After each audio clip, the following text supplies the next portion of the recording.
Hey guys, welcome back. This is ChosenArchitect, and today we're going to learn how to use the Runic Altar and how to make a bunch of runes to make some really cool items. Hope you guys are ready. Alright, so I am right where I left off in the last episode, and we need to make a few things with this mana that we're generating. All we did last episode was we got this wonderful system set up with some Endo Flames and a mana spreader. This episode we need to make some more stuff, and it's going to require a bit more stone and a bit more wood. So we need to place some more down, and I just have this nice little area right here, and it seems to be working even in this small space that I'm using. And yeah, it's working just fine. With this being here, it's not bothering it at all. So let's go ahead and take a look at some of the things we're going to need this episode. We're going to need, under our mana manipulation, I think we're going to use some sparks this episode. So we're going to learn how to make those. We're going to use a Runic Altar. So the first step we're going to do is make a Runic Altar. So let's see if we have the stuff to make it. It looks like we do. Alright, so a Runic Altar is, I think, just like this. Not like this one, sorry. I think it's like this, and it has a petal in the middle. I have to look it up now. Let's look at the Runic Altar. Oh, it takes a mana pearl or diamond. Okay. So let's go ahead and pop back in here. And let's go ahead and get ourselves a diamond. I think we're going to need a couple. Or ender pearl. Probably ender pearl, since they're... I mean, we're doing the same with diamonds, I guess. We're doing pretty good with both of those. Alright. So top down. And what we're going to do is take our pearls, and we're going to throw them in here. And we got 2 mana pearls. These are used for quite a bit of stuff. And we'll take that out and pop that in. And bam, we have a Runic Altar. Alright, so this Runic Altar is going to go right here. And that should be perfect. Awesome. Now the next step is I need to make some sparks. So let's look under the Sparks tab. Under mana manipulation. It says sparks are interesting entities created from a combination of raw energy and mana. They have the ability to be placed on top of a few specific mana containing or accepting blocks, mainly mana pools. Some blocks have the ability to harness mana from sparks, but these what does it say? But these use for them seem limited to a few blocks right now. Okay, so making these sparks are pretty simple. Let's go ahead and make 2. I think we only need 2, or may need just 1. I think we need 2. So let's go up here, and we're going to look up sparks. And there we go. Basic spark. And we should have enough to make 2. Yes, we do. And now we have 2. Okay, so let's go back and see if we can't use these sparks correctly. Alright, so we're going to come down here and place the spark over the mana pool. Just like so, and I think we can place one right here, maybe? Nope. There we go. No, it doesn't work that way. Okay, so this torch, you gotta go. Okay, I think I'm going to place this mana pool directly next to it. And this should work. Yeah. If this is up next to the mana pool, it should get power from this spark to go in here. You can also use a mana spreader to send mana from this pool into this Runic Altar. But I want to try the spark. We're going to see if it works. Alright, so this Runic Altar makes runes. And you're wondering, what am I going to use runes for? Well, there's a few different items that we can use runes for. We take a look at some of them. I think the assembly halo... Okay, no it doesn't. The rod of the lands definitely uses one. The rod of the seas. All these rods use runes. So as you can see, this one requires runes, and then this one requires a rune of the earth, and vice versa. So the Stone of Temperance, don't exactly know what it does, but it should tell me. Okay, it's able to destroy a huge tracts of land when charged its maximum potential. Okay, so I don't want that because that looks like it destroys stuff. Rod of Shifting Crust, ability to swap blocks in the world at a very fast speed. In order to achieve this, one must first select the block it wants to swap. So I think I want this one, the Rod of Shifting Crust.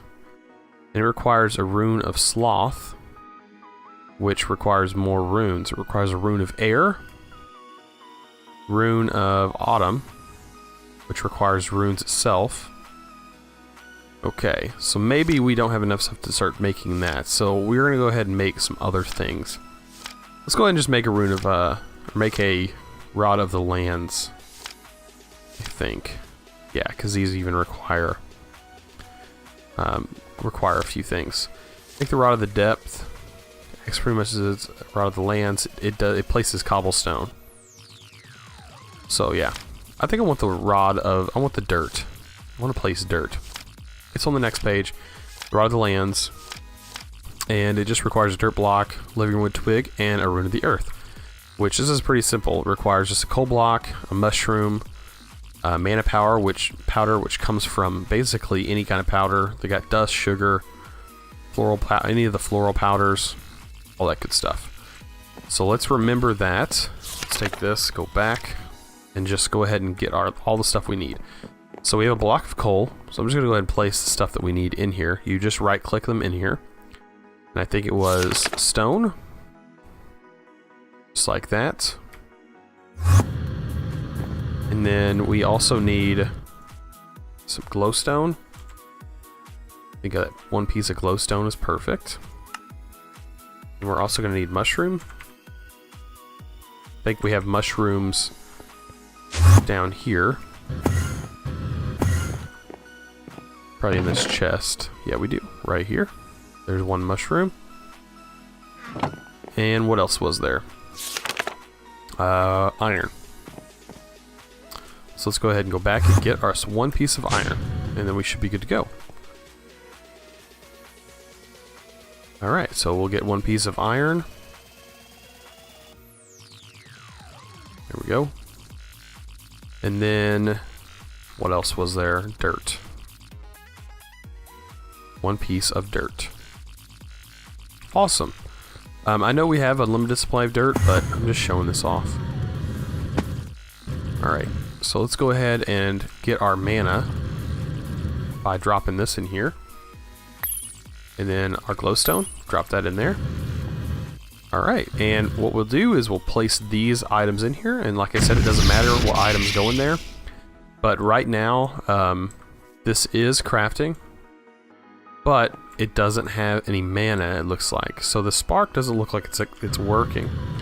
Maybe we have to bind it first with the wand. So it's in bind mode. When you shift click it with the wand, it breaks it off. So maybe we have to put it in function mode. So this is not working. Okay, so what I'm gonna do is go back to old fashioned, and I'm gonna place this altar farther back, right here, and we're gonna get ourselves another mana spreader. And I know this way works. I just wanted to try out the spark. I know sparks work with mana pools. And there we go. We got another mana spreader. And let's go ahead and fill this with some coal.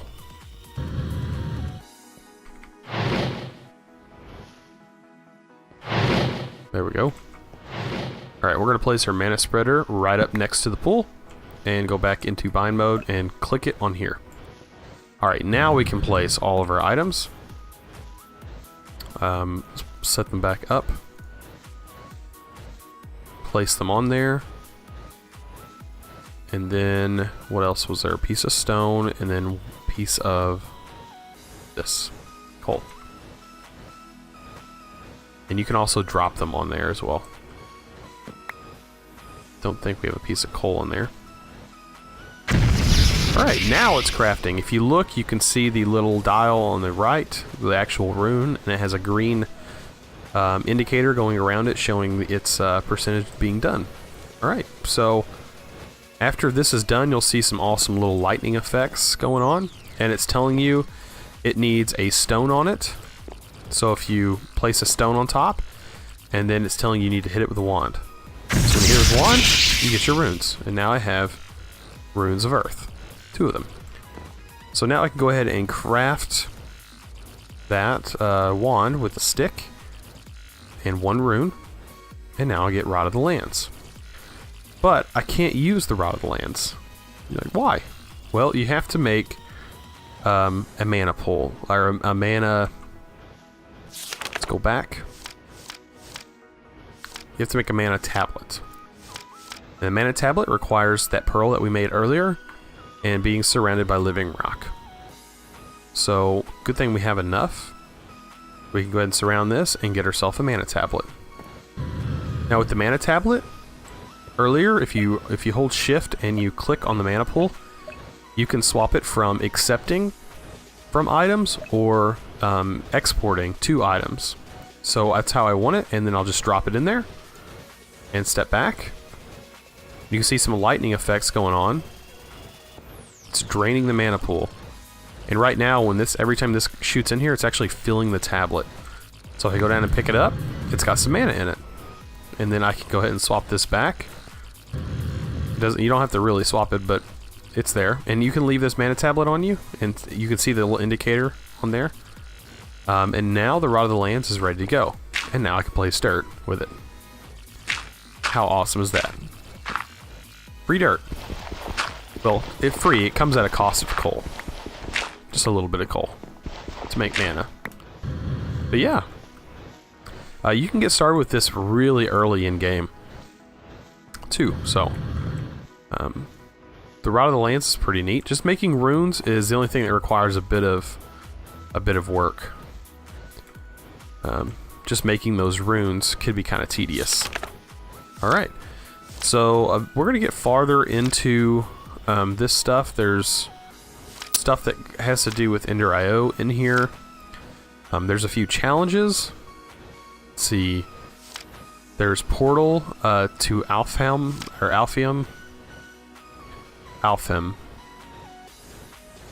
which I always called an elven portal. But it requires living wood, glimmering, and we're going to have to get all that set up. So this stuff is pretty neat. This mod is really cool. I need to go over a few more things. There's also functional flora that we can make. Each one of these flowers do different things. Like Flower of the Shrinking. It says with the alchemy catalyst it will cost some mana, shrink it, making its radius smaller. So you can shrink all these flowers to make its radius smaller. Let's see. There is the orchid. While going mining is all good, a renewable means of getting ore due to the orchard will use mana to generate ores nearby stone blocks. It'll generate ores in nearby stone blocks. So that might be useful. The ores it generates are random, but seem to be based towards more common ores rather than rare ones. So I don't know how useful that might be actually, because we're already getting all the basic ores. Exoflame says the Exoflame utilizes mana and means to generate heat. Any furnaces nearby the Exoflame will be fueled and giving speed boost for a cost of some mana. So that's pretty useful. There's a few other ones. Works as a fan of sorts. It pushes items, so I don't need that.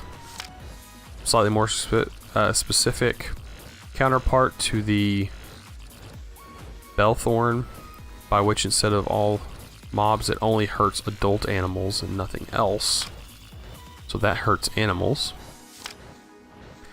There's a hopper. This will pick up items around it, giving and it'll place it into a chest that's adjacent to it, right here. So this picks up items that's dropped on the ground. So that's pretty useful.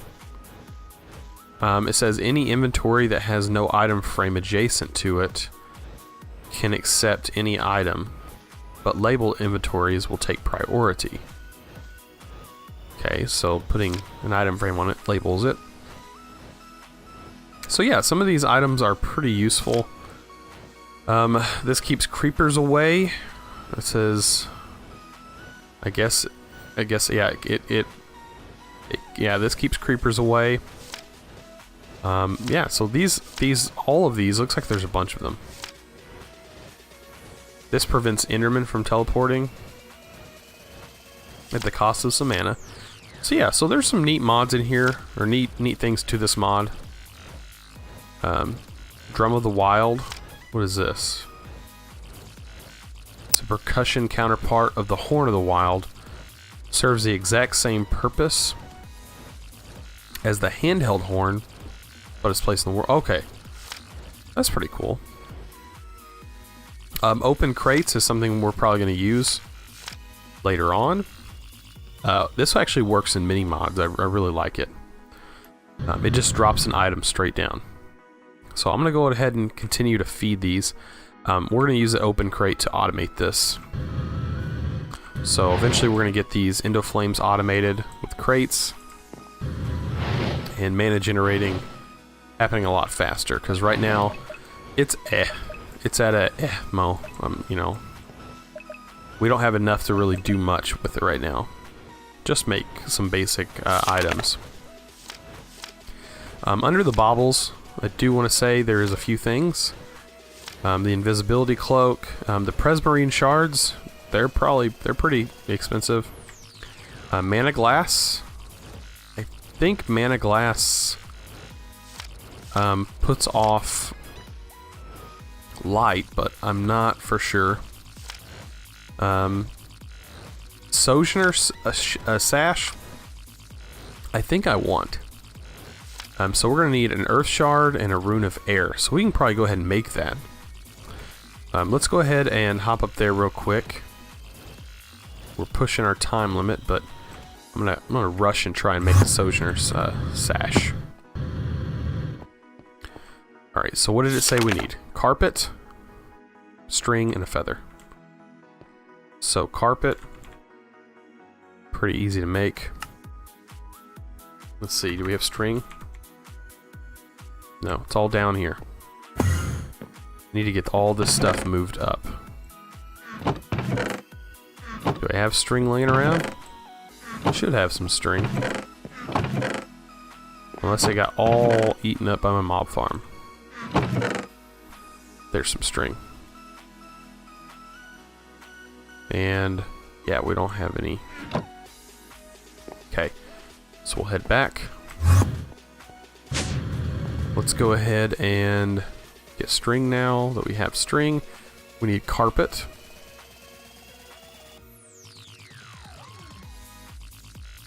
There we go. Looked like we had string. Oh, we needed 2. That's right. Alright. 2 gives us a piece of carpet. And then there was a couple other things we needed. Piece of string and a feather. I know we have a lot of feathers. Feathers are not an issue. We need 1 piece of iron and the mana power. So let's get some glowstone or redstone. Piece of redstone, some iron.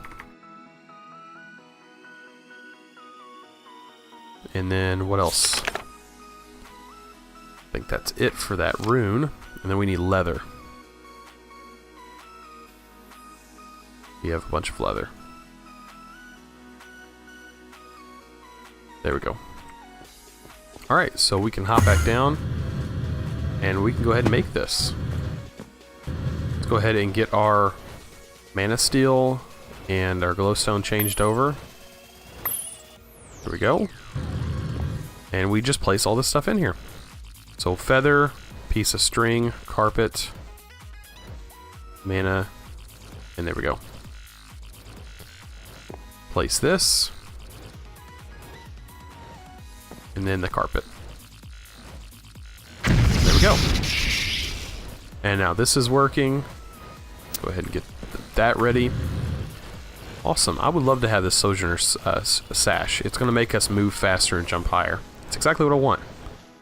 And we're doing pretty good on time. So this is done now. Place that on there. Hit it with our wand. We got our runes. Okay, let's go ahead and see if we can't craft this thing. Let me take a look at the recipe. One more time. 2 runes, 1 piece of mana steel. You know, I should just get a bunch of iron and bring it down here. That's what I need to do. I'm gonna go ahead and grab iron. We're gonna use a lot of it. There we go. Yeah, we'll just take a bunch of iron down there. Alright, and we'll convert that iron. Only want 1. Alright, and we'll just get rid of all this stuff that's in our inventory right now. Because we have tons of random junk in our inventory.